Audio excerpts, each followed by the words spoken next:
I vote yes to the motion, Mr. President. I vote yes to the rule of law, yes to the Constitution, yes to the supremacy of the Supreme Court in interpreting it. Thank you, Mr. President. Distinguished colleagues, sa mga minamahal nating kababayan. For many of us, the past 2 weeks have proven to be an exasperating, mentally and emotionally exhausting experience. Both sides have fought bitterly a dialectical struggle to articulate what they respectively believe to be the correct position or view on the issues involved. Passions had run high as demonstrators, whether for or against impeachment, took to the streets armed with their familiar slogans and chants to air their voice on the matter. Various sectors of society, from business, retired military, academe, denominations of faith, offered suggestions for a return to a state of normalcy in the official relations of governmental branches. Through all these, and as early as the time when the articles of impeachment had been constituted, the court was specifically asked, told, urged, and argued to take no action of any kind and form with respect to the prosecution by the House of Representatives of the impeachment complaint. When the present petitions were knocking, so to speak, at the doorsteps of the court, the same clamor for non-interference was made through what are now arguments of lack of jurisdiction, non-justiciability, and judicial self-restraint, aimed at halting the court from any move that may have a bearing on the impeachment proceedings. The court did not heed the call to adopt a hands-off stance as far as the question of constitutionality of initiating the impeachment complaint is concerned. What lies in here, is an issue of genuine constitutional material which only the court can properly and competently address and adjudicate in accordance with clear-cut allocation of powers under our system.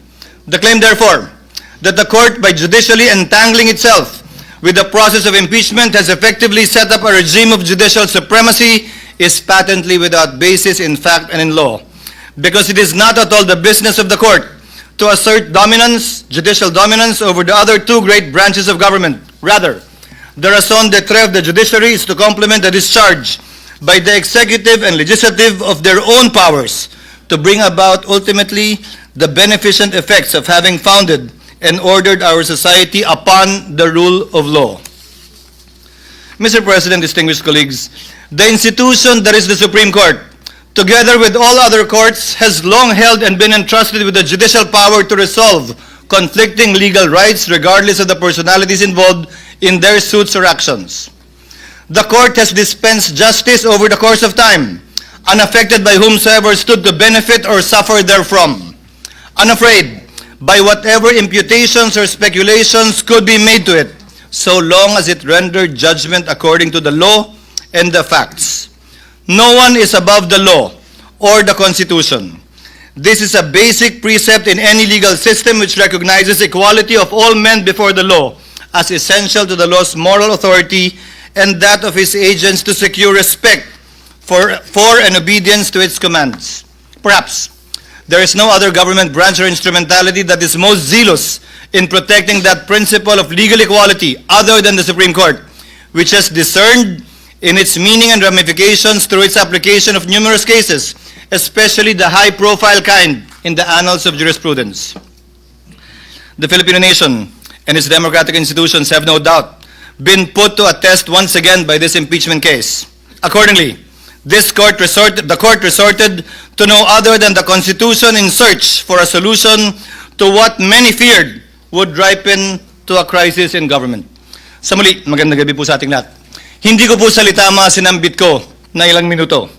Yun po ay paraphrase at halos eksaktong quotation ng salita ni dating Justice Conchita Carpio Morales sa Francisco ruling na kinatigan ng mayoriya ng mga miyembro ng Korte Suprema, kabilang na si dating Chief Justice Puno, dating Justice Carpio, dating Justice Ascuna, dating Justice Panganiban.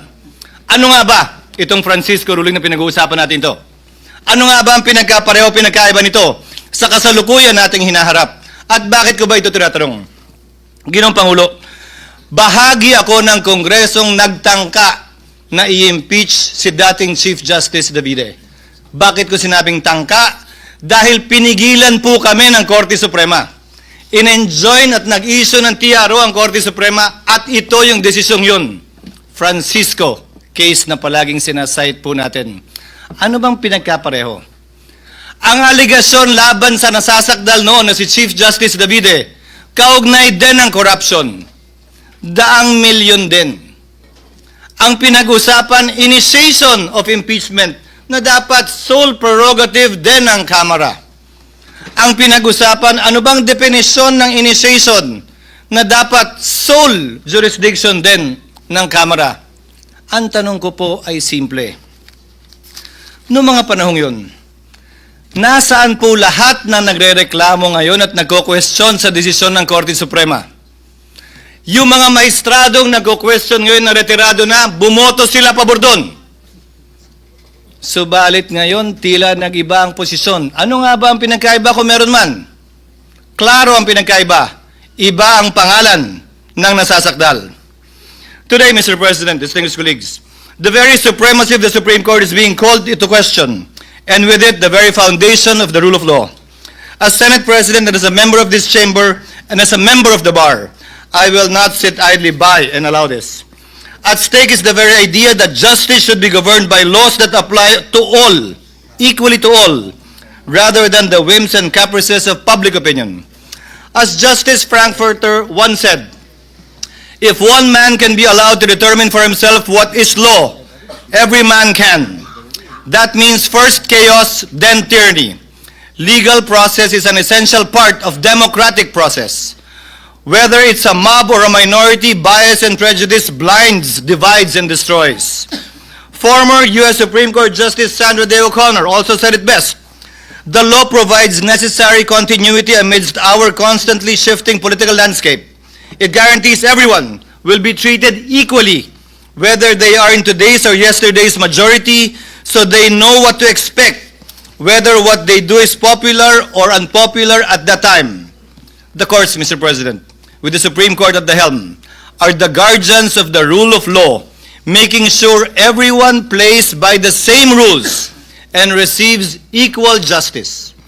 For the rule of law to prevail, the High Court must act as a compass, not as a political cheerleader, impartially applying the law by calling out violations, not swayed by public opinion or political allegiance.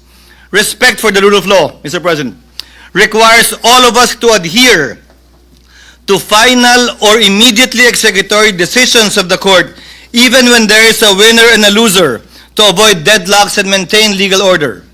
Respect for the rule of law does not bar disagreeing with court decisions, nor from forming our own opinions on the meaning and intent and letter of the spirit of the Constitution.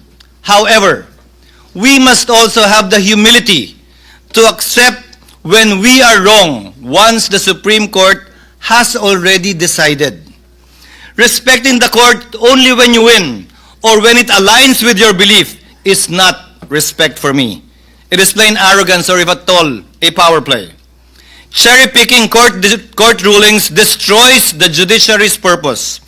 Disobeying the High Court's decision is a violation of the law because under our Constitution, decisions of the Supreme Court form part of the law of the land.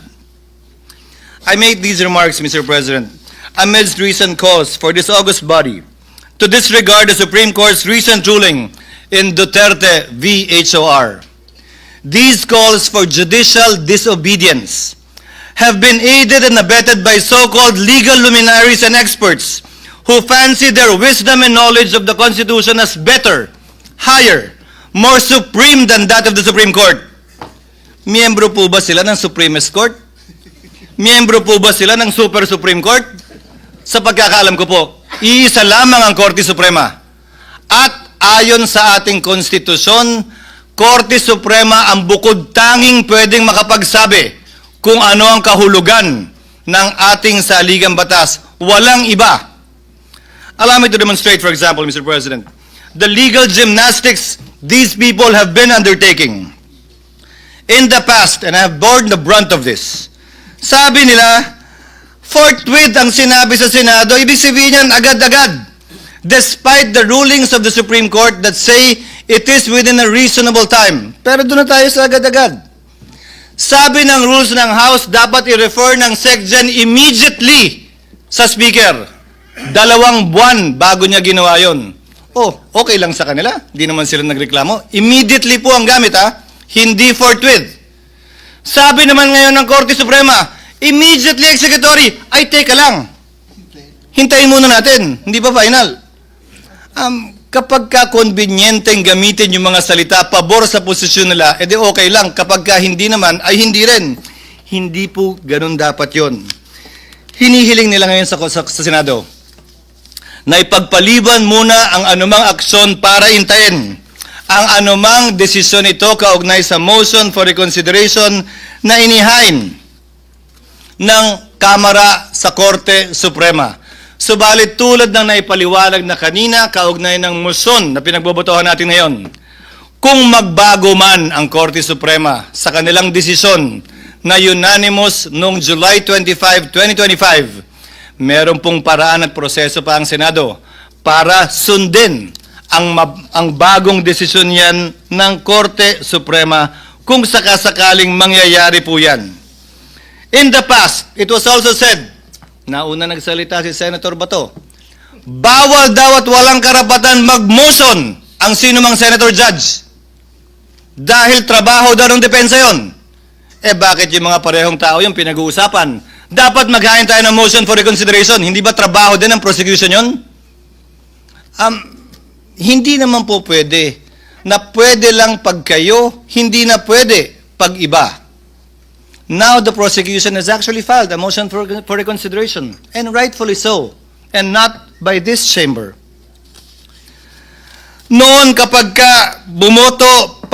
nung bumoto kami para i-remand ang impeachment complaint sa Kamara, pinapaboran daw namin yung nasasakdal. Sinabi ko na rin yan, na yung kontra sa impeachment at pabor sa impeachment, hindi ko didinggin.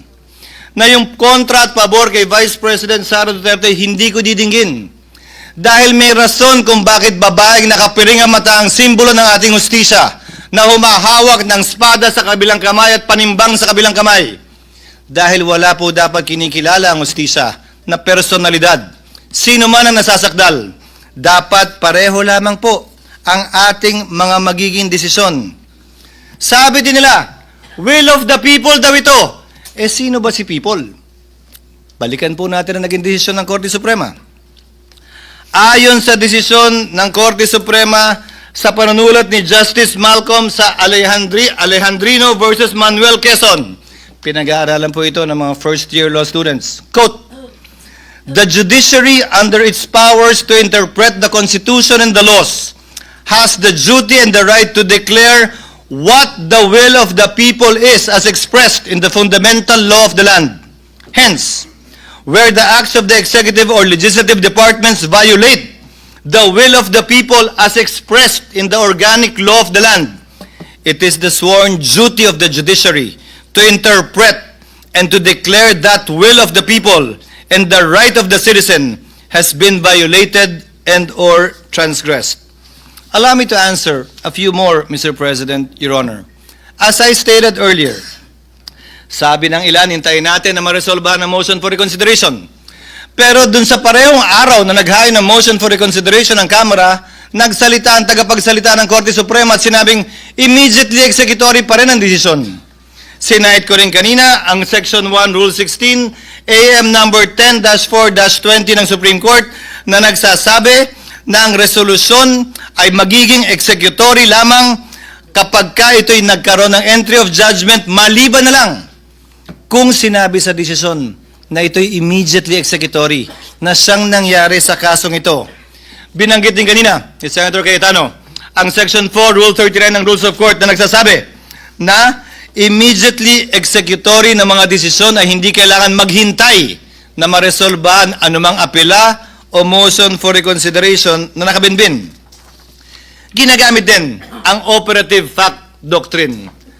Ang operative fact doctrine po ay exception sa rule ng null and void ab initio. Ito po ay hindi rule, ito ay exception sa rule. Gamit po ang sinulat na desisyon ni Justice Tony Carpio sa League of Cities versus Comelec. Ito ang sinabi po niya. The invocation of the operative fact doctrine is an admission that the law or act is unconstitutional. Bago po natin sabihin, gamitin natin to. Aminin niyo muna. Illegal at bawal ang ginawa ng Kamara. Sa parehong desisyon, sinabi din ni Justice Carpio, it will open the floodgates to wanton enactment of unconstitutional laws and the commission of unconstitutional acts and a mad rush for their immediate implementation before the court can declare them unconstitutional. This view, according to him, is an open invitation to serially violate the Constitution and be quick about it, lest the violation be stopped by the court. Sinabi din po ni Justice Carpio sa desisyong Aralio versus Aquino, those who acted in bad faith with gross negligence cannot invoke this doctrine. Hindi po pwedeng pakinabangan nung taong gumawa ng unconstitutional at illegal act ang doktrinang ito. Pwede lamang po itong gamitin ng mga partidong walang kinalaman dun sa ginawang mali, masama o dinaayon sa saligang batas. Ika nga, he who comes to equity must come with clean hands, and he who seeks equity must likewise do equity. Mr. President, distinguished colleagues, kinondina din ng ilang legal luminaries tulad ng Felconsa na dating pinangunahan ng nanguna sa impeachment complaint na si Speaker Romualdez, ilang taon lamang ang lumilipas, na hindi daw, bagong requirement daw ang due process. Dagdag daw ito. Mr. President, Your Honors, they should read Francisco again. They forgot that lack of due process in the impeachment process had been raised and in fact was specifically mentioned in the separate concurring opinions. And allow me to quote the concurring opinion of Justice Panganiban. The due process clause enshrined in our fundamental law is a condition sine qua non that cannot be ignored in any proceeding, administrative, judicial, or otherwise. It is deemed written into every law, rule, or contract, even though not expressly stated therein. Hence, the House rules on impeachment, insofar as they do not provide the charged official with number 1, notice, and number 2, opportunity to be heard prior to being impeached, are also unconstitutional. Needless to say, the due process limitation on the impeachment process was already discussed in Francisco. May pumalag ba nun? Wala. Yung nagre-reklamo ba ngayon kaugnay sa bagong requirement yung due process, nag-react nung sinulat ito at naging bahagi ng Francisco ruling? Hindi ko rin po napansin. Sinabi din po ng ilang legal luminary, partikular binanggit din ito ni Speaker Romualdez, when the court begins to create rules on how it and other high officials may be impeached, it risks writing the terms of its own immunity. This point was also discussed in Francisco. Ang sabi ng korte nito, illogical ito at non-sequitur. Alalahanin po natin. Hula lamang yung gagamitin din ito pabor sa kanila. Sa kaso ng Francisco, nakaupong Chief Justice ang nasasakdal. Pero sinabi mismo ng korte, hindi bali yan. Hindi namin pinapaboran ang kabaro namin sa pagbaba namin ng desisyong ito. Mr. President, the Constitution establishes a system of checks and balances, not a system of retribution. Threatening the Supreme Court with impeachment simply because one disagrees with the ruling is a dangerous assault on our constitutional order. The Senate, Mr. President, stands ready to uphold the integrity of the Constitution as well as the institutions created under it. My dear colleagues, we are told that to honor the court's ruling is to betray the truth, that by choosing fidelity to the law, we somehow abandon accountability, but nothing for me could be further from the truth. To this regard, the ruling would not only defy the Constitution, it would drag the nation into a crisis it can ill afford. It would erode the authority of our laws, embolden those who believe they are above it because they know it all or simply know better. To those seeking to disregard the Supreme Court's decision, I ask these simple questions, Mr. President. Again, in light of the Francisco ruling on former Chief Justice Davide, and it was okay then because they did not want then Chief Justice Davide to be impeached. Are you truly for accountability or simply anti-Duterte? Do you truly respect and want to preserve the Constitution, or you simply hate the Vice President? Are you serving the nation's interest or protecting and pursuing your own personal ambitions or agenda? Are you fighting for truth, or are you simply after revenge? Do you really want a trial, or do you just want a conviction? Do you really believe that we are wrong, or do you simply think and feel entitled and believe that you are always right? Remove the name, Mr. President, of the Vice President in this case. Apply the decision of the High Court, as Senator Cayetano said earlier, to another impeachable official. Would our positions, would your positions be the same? When I was faced with this situation, Mr. President, I respected the court's decision, even if I disagreed with it. I am still voting to respect that court's decision. As quoted at the start of my speech, Mr. President, the dispensation of justice over the course of time should be unaffected, whomsoever stood to benefit or suffer therefrom.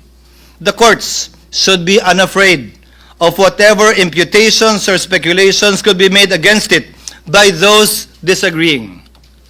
I will not cast a vote that says complying with the Supreme Court ruling is optional.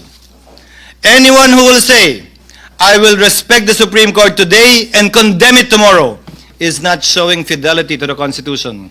It is submission to the passions of the day, to the shifting winds of public sentiment that may or may not be just. Fidelity to the Constitution, Mr. President, must prevail even when it is unpopular, inconvenient, or misunderstood. In fact, Mr. President, distinguished colleagues, it must prevail especially when it is unpopular, when it is inconvenient, and misunderstood. Finally, Mr. President, let today's verdict be a stern and unequivocal warning to anyone who would dare use the Senate for their personal battering ram to further their personal political ambitions. To the House of Representatives, I say, do not allow yourselves to be used for the blind hatred and ambition of a few who did things haphazardly, gravely abused their discretion, and violated due process rights under the Constitution as found by the High Court itself. In spite of all these, you expect everyone to roll over in obedience. When we did not, you moved hell and high water to destroy personalities, malign reputations, and tarnish institutions. To these people, I say this: the Senate is not your playground to run after your political enemies. We are not an accomplice in any grand scheme. While others may be willing to play your game, I am not. I will never bow to a mob. I will never cower to the shrillest of voices. Let history, Mr. President, record that in this moment, we chose the Constitution. We chose the rule of law by defending the integrity of the Supreme Court and maintaining the system of checks and balances under our Republican system of government. Let this chamber be remembered, not for the passions we inflamed, but for the principles we upheld. I vote yes to the motion, Mr. President. I vote yes to the rule of law, yes to the Constitution, yes to the supremacy of the Supreme Court in interpreting it. Thank you, Mr. President. Thank you, Senate President.